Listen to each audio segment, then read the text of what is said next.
Sehnal jsem si nový iridový svíčky NGK CR9EIX a dneska budu měnit, tak se podívej, jak je to extrémně složitý, musíte si dát nádrž, ale to uvidíš za chvíli.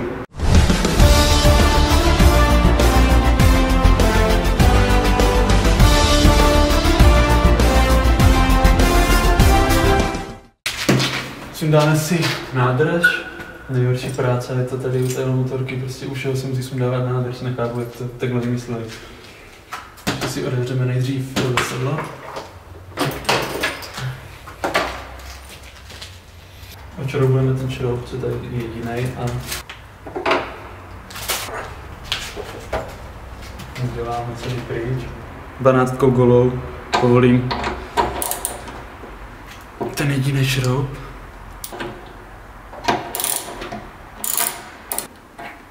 Tak, šroub si můžu skovat. Rovnou si odělám tady ten pločný plast, protože to je lepší s tím, když je oddělaný. To je klasika 5 Ingus jedinej. Tak. Pod nádrží si odpojím tady dva konektory klasika. Jeden tento a druhý tady z boku. Tak jeden.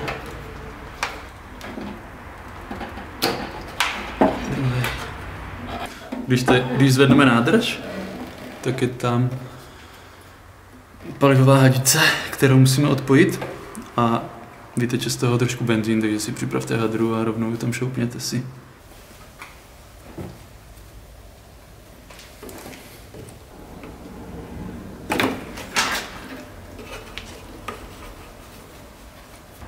Tak sundáme si nádrž a máme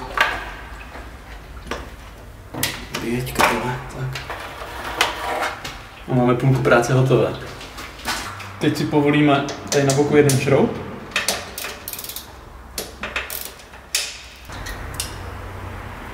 Tak, tím se nám tohle uvolní. Potom odpojíme jeden konektor, druhý konektor. Raz.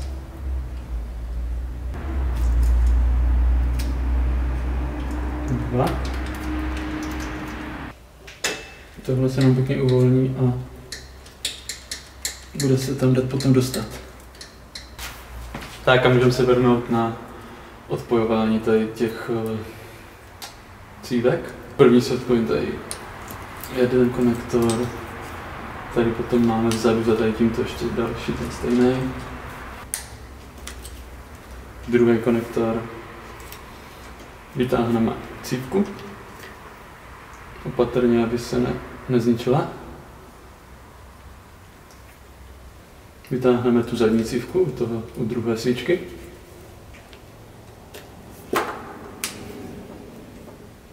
Využijeme toho, že jsme si povolili ten termostat tady a tím nám půjde ta svíčka, ta cívka vytáhnout takhle vrchem.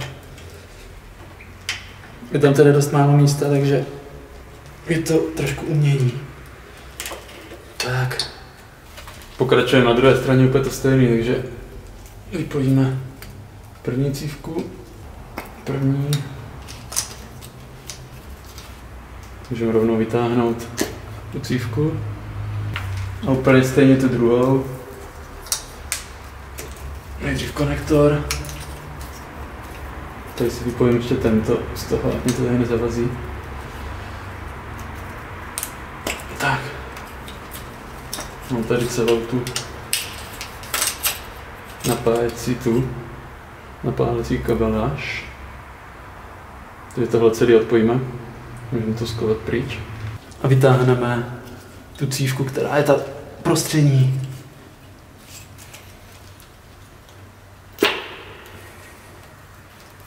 A zase je to teďka umění najít ten správný úhel, pod kterým to půjde vytáhnout úplně pryč. Nechápu teda, kdo tohle vymyslel. Musel být dobrý psychouš. Nejlepší je to si to celý odpojit, všechny konektory, všechno, co tady jde, aby to potom ta poslední cívka šla oddělat, jinak tam ztratíte na tom nervy.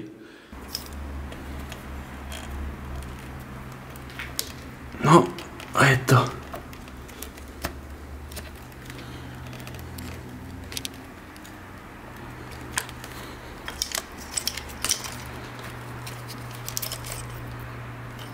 A to třetí, z třetího válce je nejhorší, celý si to tady musíte takhle odpojovat. A pak to půjde jak tak udělat, ale jinak no chance. A konečně poslední část. Klíč na svíčky.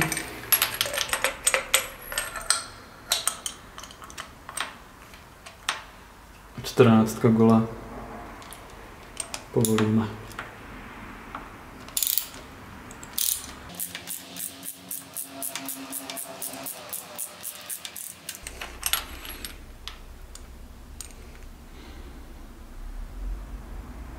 Původní svíčka CR9EK, to je obyčejná klasická.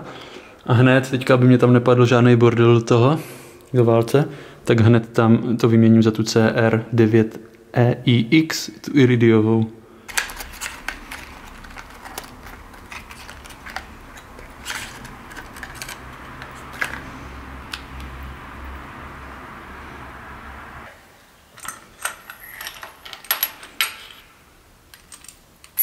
Rovnou vytahuju a rovnou dávám novou, aby mě tam náhodou něco nespadlo, nějaký hnus.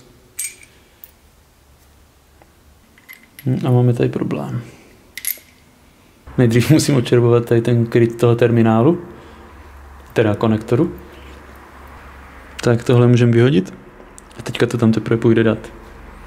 Starou svíčku.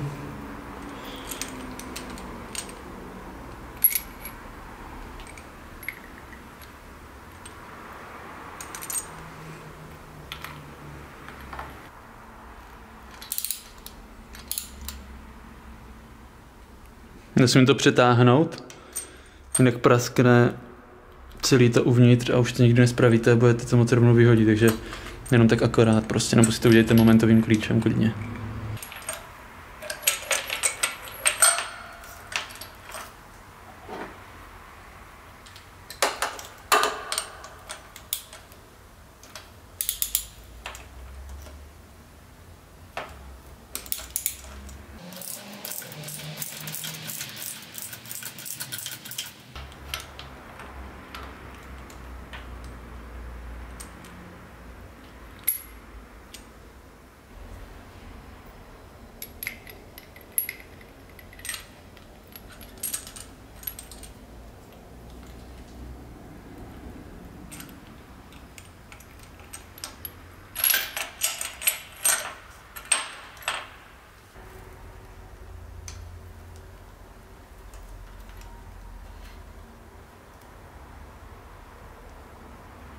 No a konečně druhá strana, úplně stejný.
Dotáhneme poslední svíčku a je to konečně hotový. Tak konečně. Teďka už to jenom celý složíme dohromady. Zaděláme, všechno dáme tak, jak to bylo.